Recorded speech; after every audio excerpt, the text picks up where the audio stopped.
visioning project that aims to devise 250 visions and policy routes underpinned by the long-term advances in ICT.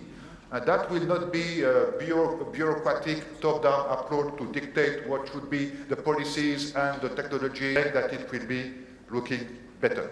Thank you very much.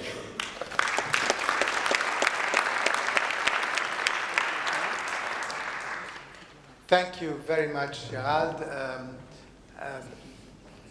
In your quote about the 2020 agenda, it was reminding me, it's just a joke, of course, but it was reminding me the statement by Lord Keynes, who was saying, at the long term, we'll all be dead.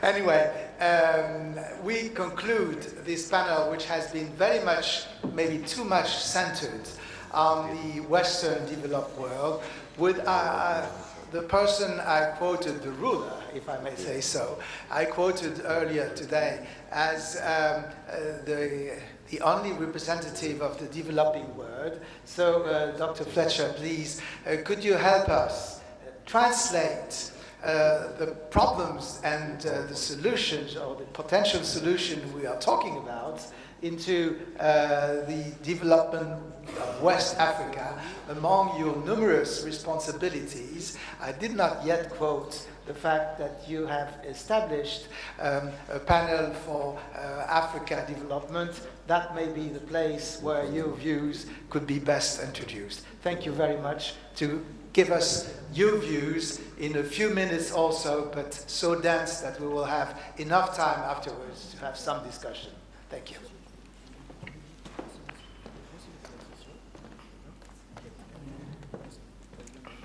Thank you, Mr. Chairman. It's very interesting that I'm coming last. I had the privilege of living in the States for many years, and usually on Saturdays, United States play, New York will play New Jersey, and they call it World Series. So I always ask myself, when we say world, is it one country, or we mean the whole? And I'm glad that this forum is built around global. And I'm very honored to represent our continent. I would say that I come from a country called Ghana. It's a small country. We have about 25 million people. Last year, Ghana was the fastest growing economy in the world. We have developed a very solid reputation for peace and stability. And as a result of it, Ghana has attracted booming levels of foreign investments. Our GDP has grown to about 14.6%, as many reached middle class or middle income status. The digital revolution is spreading very fast in Africa. It cannot be reversed, and it cannot stop. It's a train or a vision which time has come in Africa. And our understanding of the digital revolution is slightly different. We take it very personal. We take it out of government. We take it out of private. We look at it as partnership, which have to create a win-win situation. But I'd first like to say this, that innovation as we know it never dies. It only does when visionaries fail to act. Africa in the past sent scholars or sent her sons and daughters to be educated in Europe and America. Most of them came back as doctors, and eventually the world called upon our doctors. So we suffered what we call brain drain. We lost our doctors, we lost our nurses, we lost our engineers. It looks like it is reverse now.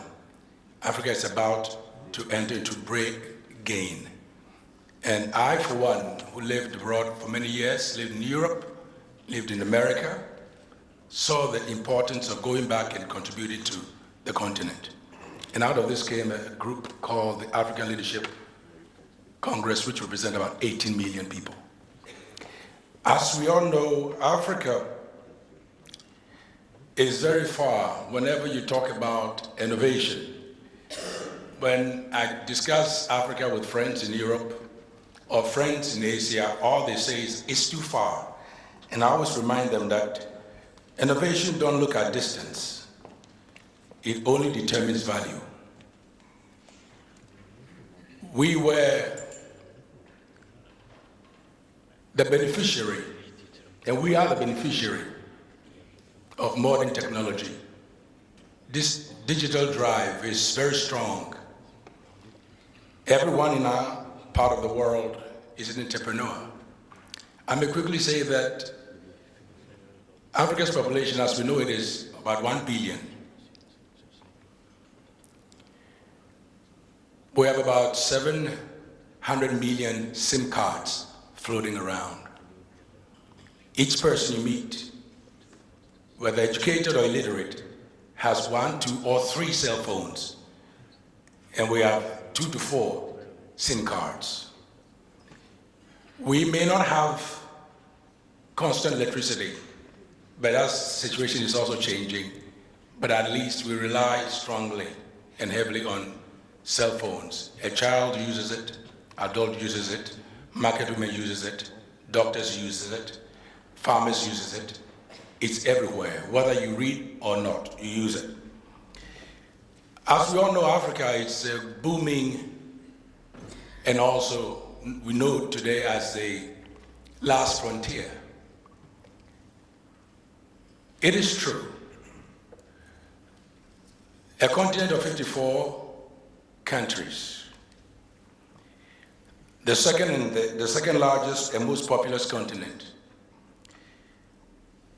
with about 14.72% of world human population.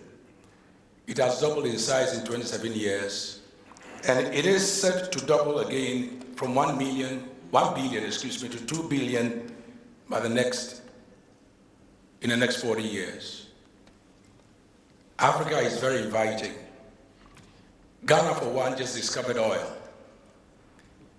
Ghana has boosted and pride on gold, our cocoa. Now we are entering into a new area, a lot of opportunities. And as we continue with this discussion here, may I appeal that next time as you think about this forum, if you come to Africa, if you come to a place like Ghana or Kenya, where we're actually changing from mobile society to mobile only. You go to Kenya, that kind of advancement in Kenya is amazing. If you come to Ghana, you meet young people, you ask them, what do you want to do? They said, I want to get into the field of ICT. I do believe that this conversation will have incredible benefit, not only to our continent, but also give opportunity for partnerships to be developed between innovators, creative people who are looking for a win-win situation. Recently, I would say the last 10 years, The Economist magazine labeled Africa as a hopeless continent. Last year, it renamed it the hopeful continent. It's still leading in the world economic growth. Africa is ready to engage in this kind of conversations. I was just told a young man here is taking a bold step to do something that is noble, not just for his ideas for the continent, but also to make Africa important and also contribute. These are the kind of people we would like to support. These are the kind of people that I believe ought to be invited to forums like this and also find a way where PPP will be introduced, where we would actually engage in the global innovation, because we are becoming not just a global village, but we are becoming interconnected and interdependent. Africa is ready for business. Most of the sons and daughters that went abroad are coming home. The knowledge they acquired, the experiences they acquired, they bring it back. Just recently we realized that some of the wealthiest people in the world lives in Africa. But we want to be able to use our resources to do better. Not just extend our arms and say, give us something, but we say, let's create partnership. Not what you can do for us, but what we can do for each other, and how we can make our world a better place. I would like to take a moment to say, this kind of conversations, this kind of discussions is critical. Our governments need to hear this. Our scholars need to hear this. Africa has a lot to contribute and give, but let's take this conversation to the continent of 1 billion. Thank you.